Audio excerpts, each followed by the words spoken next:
I'm Farrar Duro, and you're listening to the PCOS Revolution podcast. Well, hello, everyone, and welcome to our final episode of Season 2. For today's episode, I decided to do something a little different and change it up a little bit. And I decided to go solo and take on some of the questions that maybe haven't been answered throughout our episodes, the first 2 seasons.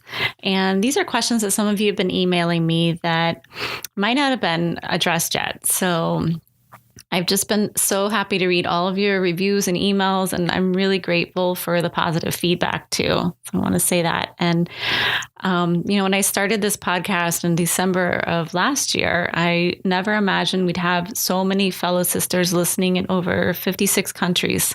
And that just confirms again that you're not alone.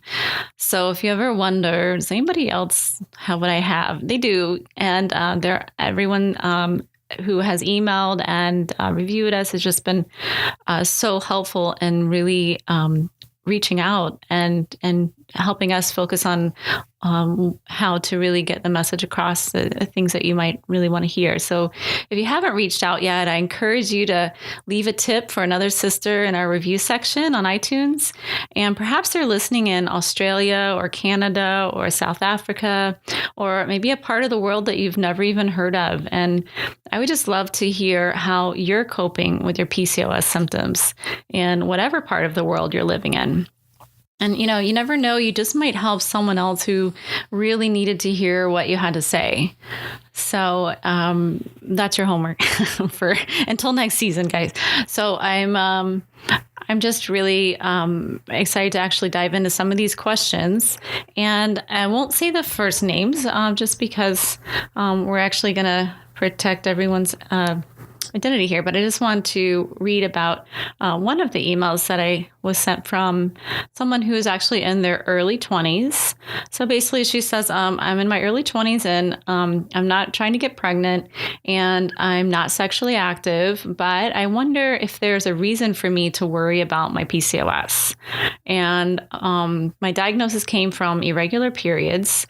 So that basically they were less than 8 each year that she was experiencing. And also she was diagnosed with cysts. But she really didn't want to do birth control. She hated the way it made her feel. So her question was, is it really a big deal?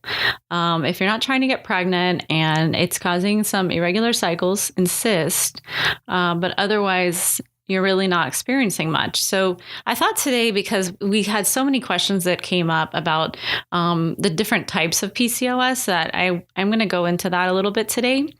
And to answer this question, I think that, it's such a great thing to have an opportunity to find out that you do have something that you can correct. And it's a little bit easier to correct when you're younger, especially if it's a syndrome. PCOS is definitely on a spectrum. So if your symptoms are not as severe as others, those symptoms actually can be controlled a lot with diet and exercise.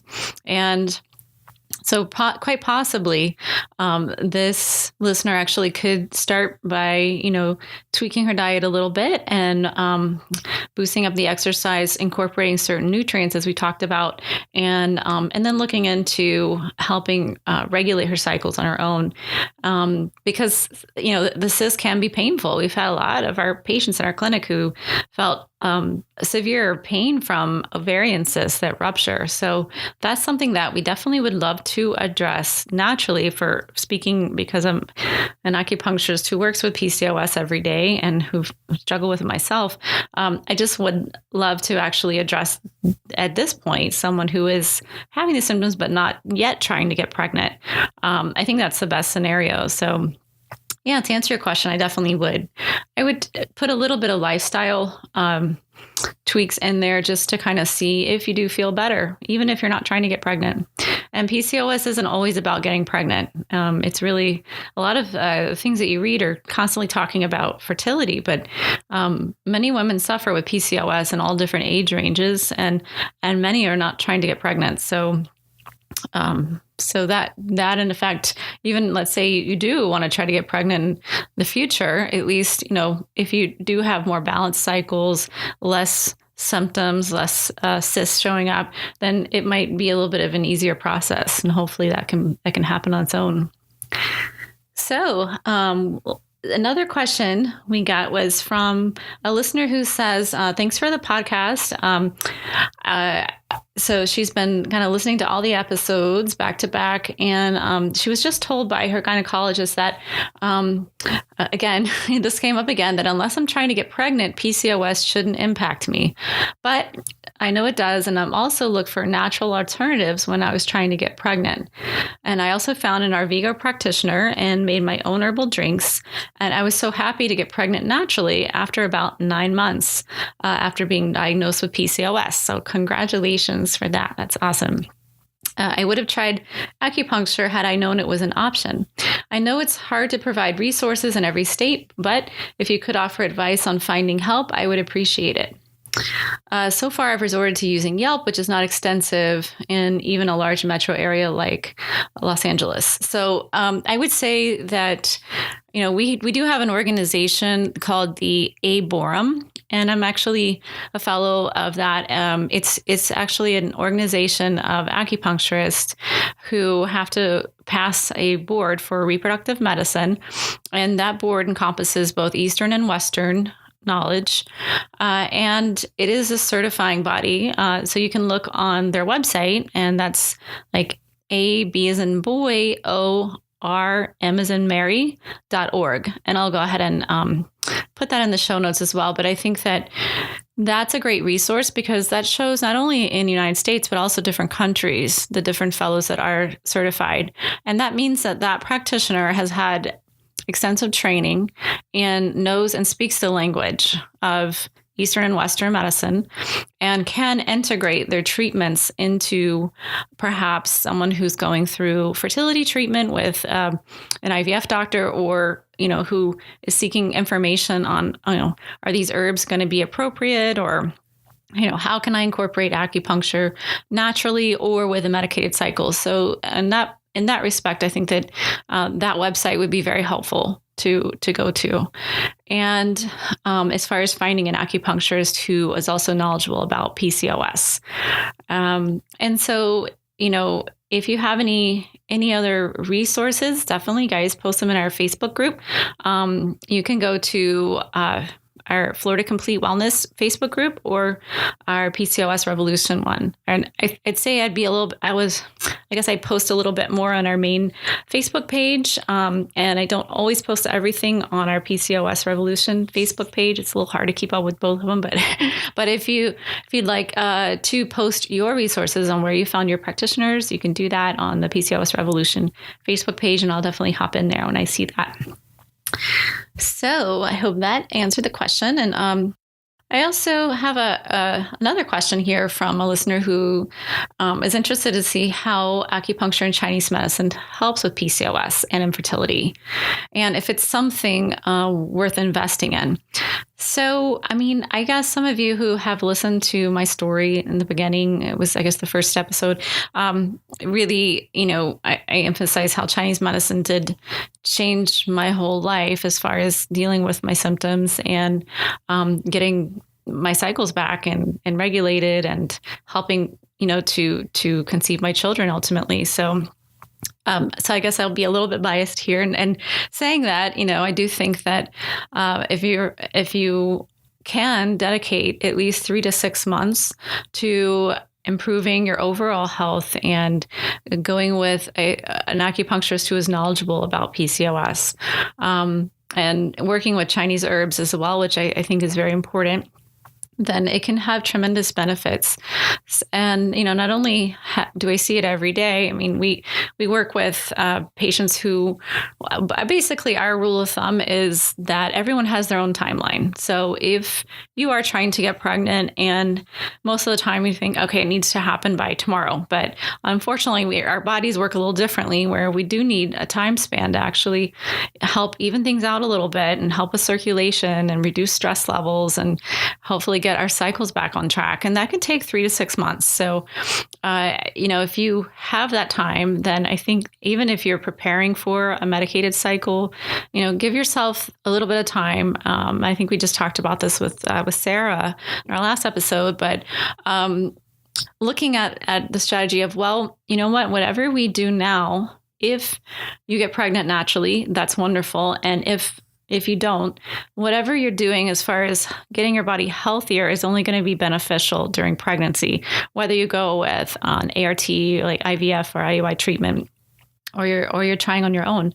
And we also want to say that, we can't underestimate the effect that stress can play on us. And one of the biggest, fastest things that we see in our clinic when someone's trying to conceive and they do have PCOS is thinking, I'm running out of time because I'm not ovulating. I'm getting older. My egg quality is going downhill, and I'm just scared that it's not going to happen for me. So those fears can also create a lot of stress. And acupuncture flips the switch on our nervous system. It basically goes from a fight or flight to more of a feed or breed response. And that's our sympathetic to parasympathetic response. So when we have the effect of, combining that with a good treatment plan by, maybe checking the vitamin D levels, checking to see if our insulin is high or not, or if our blood glucose needs to be addressed, that sort of thing, then, and also looking at our diet, obviously, and all those aspects, that's what acupuncture and Oriental medicine really focus on the most. And a lot of it is lifestyle, and a lot of it is, learning different techniques to really get through a medicated cycle as well. So that's, hopefully helpful for you.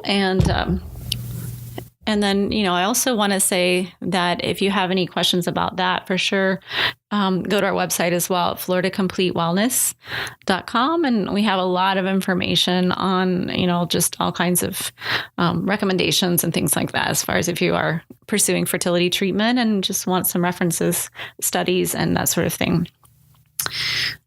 So we have another question here. I love these questions. They're just awesome. So there is someone who actually, this question comes from someone in the medical field, and she was diagnosed with PCOS about a month ago after realizing her menstrual cycles were irregular and longer than average. And she's been trying to get pregnant for about 6 months, and she also started a medication called letrozole to help her ovulate. And still kind of waiting to see if that's happening. She's confused really about the pathology of the diagnosis. So, being in the medical field, having an advanced degree in nursing and still being confused is pretty typical, because this PCOS can be very confusing, even to those that work, in the medical field. So imagine if you don't work in the medical field, how confusing is that too? So she said, basically, I'm learning there are more people like me who don't fit the typical mold for PCOS. So what does that mean with the studies out there? Do they still apply to me? For example, I exercise every day. My BMI is 23. My hormone labs are all normal except AMH. And that's anti-Mullerian hormone. That's usually for reference, that's usually really elevated when you have PCOS. And it's usually a measure of how you'll respond to fertility medications too. So that's how that's used. I passed my fasting glucose test, yet I do have cyst on a vaginal ultrasound. Would a diet change help? And what is the difference in treatments in lean PCOS versus higher BMI PCOS? I'm hoping that the next season can address some of this, and I look forward to listening to other women with PCOS. So, as far as this actually involves a whole lot, because there's so many women that do have, it seems like just, the lean type PCOS, where it doesn't present classically in a way that most people think about PCOS. So I wanted to kind of go into a little bit about, the different types of PCOS. So in general, how is it still diagnosed? Because that, always needs to be reiterated that, the criteria now, if you have 2 of the 3 following criteria, then you are diagnosed with PCOS. And that is, the first one is basically lack of ovulation or irregular menstrual cycles or an absence of a menstrual cycle. So that is one clue there, and can be one of the criteria. And it's called oligo or anovulation. So the second one is clinical or chemical hyperandrogenism. So hyperandrogenism is a state where there's too many male hormones or androgens in the body. And for a PCOS diagnosis, you can either have high levels of androgens in the blood or symptoms suggesting high androgen levels, such as acne, abnormal body hair growth, or thinning hair. So if you have irregular cycles and you also have thinning hair or hair loss or abnormal hair growth or acne, then you already have 2 out of the 3 criteria met. So that's where a lot of people are, perhaps, and they just don't have the physical polycystic ovaries present on an ultrasound. But that one would be the third one. So it's polycystic ovaries are present if there are 12 or more follicles present on a single ovary, or if there's an increase in size of at least 1 ovary. So if they say, wow, our ovaries are pretty large, that could be one thing that, they kind of don't look like a typical, on the ultrasound, they don't look like a typical follicle. They have actually a lot of follicles that are kind of half developed that are hanging around the ovary. So if you have those 3 or 2 out of 3, then you have met the criteria of having PCOS. And obviously, you can go to your OBGYN and get an ultrasound too. And if they do, tell them your symptoms, and also, have lab work as well. And we posted our most common, recommendations for lab work with PCOS on our Facebook page, on the PCOS Revolution Facebook page. So I'll post that link. But that has a document. You can print it, I believe, or, save it.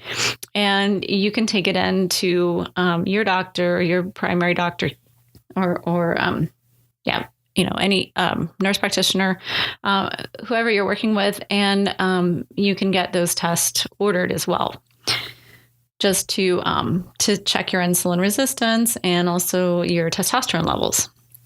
So we'll kind of go into there are 5 types really that are most prevalent of PCOS. So the first is the classic type, which basically means that it's insulin resistant PCOS, which is we call type 1 PCOS.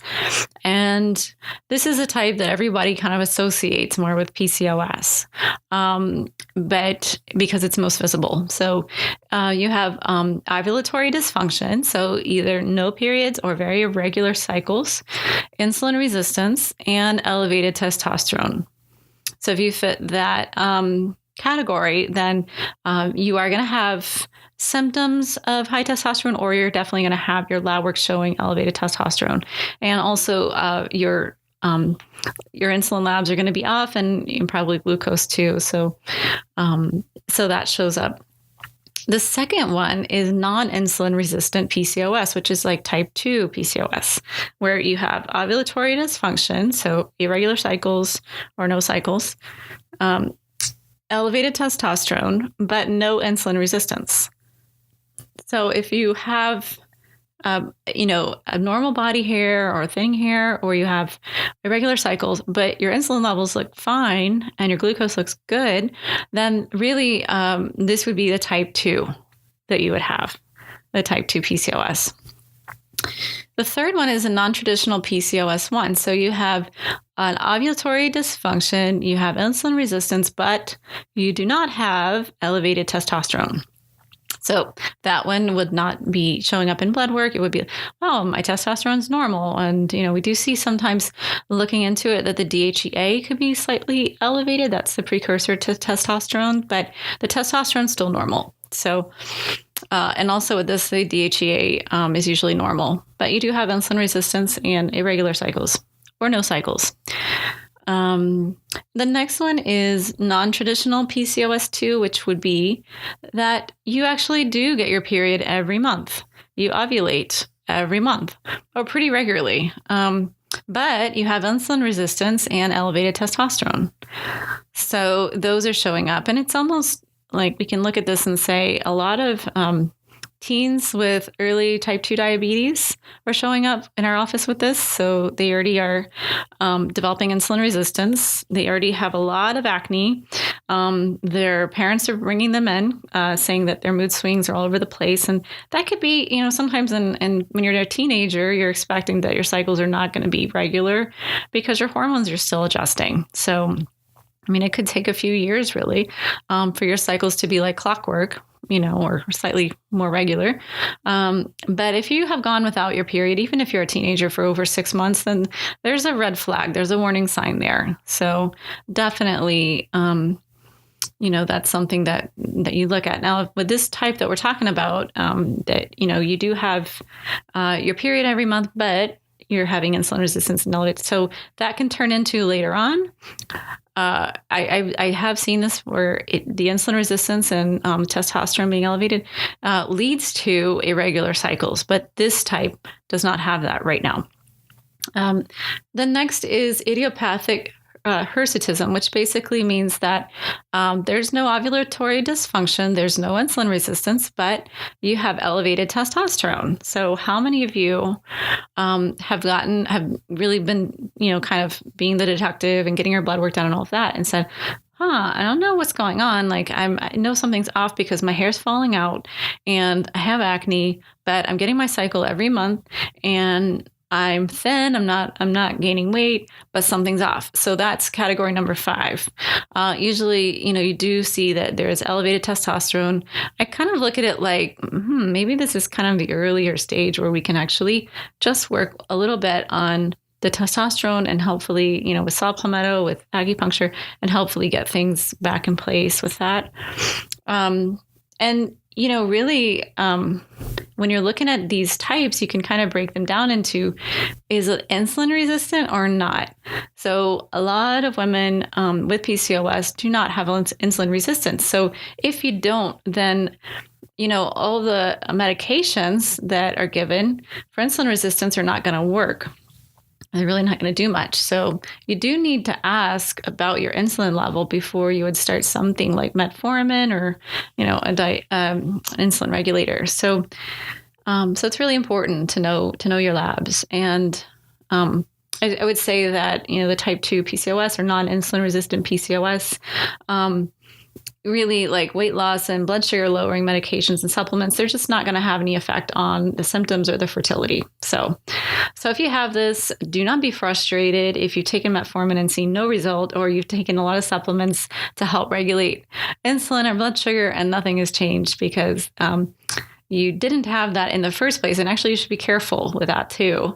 That doesn't get too low. So you're in a little bit more complicated area because it's not as straightforward as, women who do have insulin resistance, where they can just take metformin or a supplement to help with regulating their insulin levels and everything falls into place. This is a little different. We have to look at the thyroid or adrenal glands and nutrient deficiencies like iodine and vitamin D and zinc deficiencies.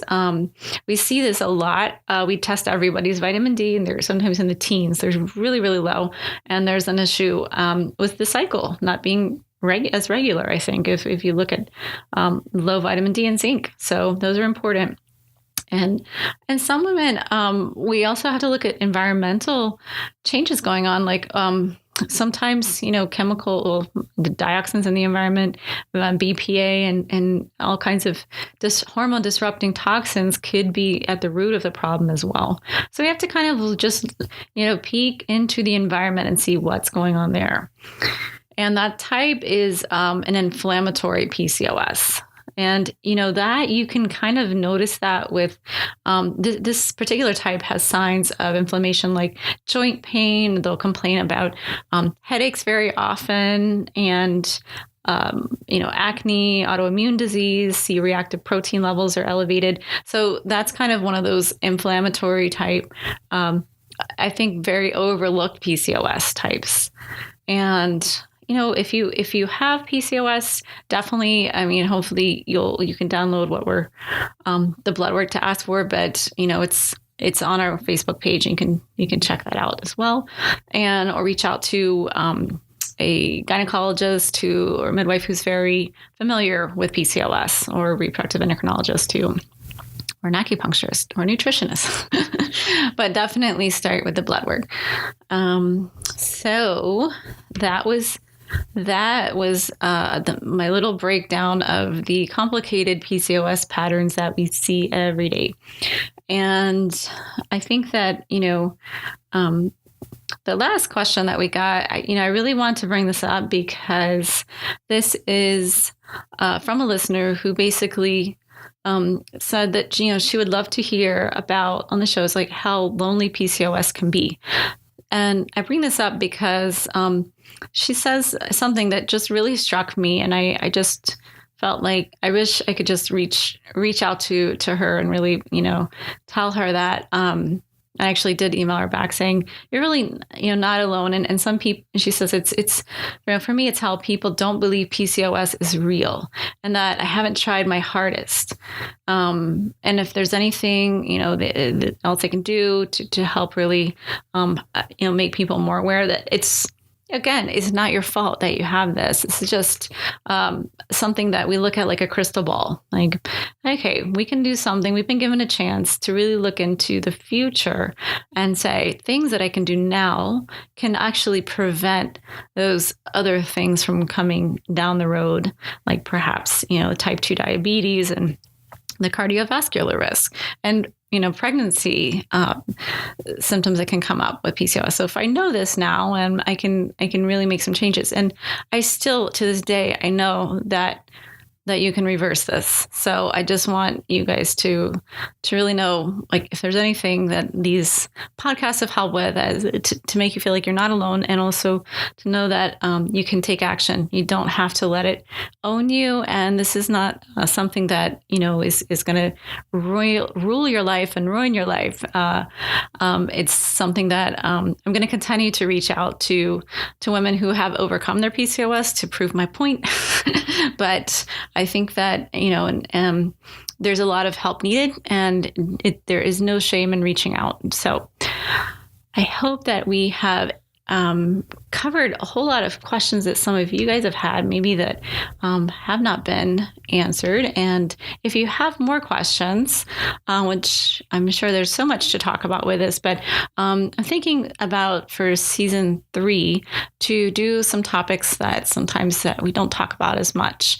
And those are what happens when, your energy and your libido and your weight are just kind of getting you down every day. So those things, we're going to talk about how to help with those things. And I think that, of course, we'll still talk about fertility, but I don't think we need to overfocus so much on it. I really think that I see women and girls coming into our office that are younger and younger now with PCOS. So this needs to start from basically, I think, the puberty to talk about these things. So I really enjoyed these 2 seasons, and I can't wait to come back. And we're going to be back in June in the summertime. So enjoy the rest of the springtime, whatever you have. We're in Florida, so we don't have much of spring at all.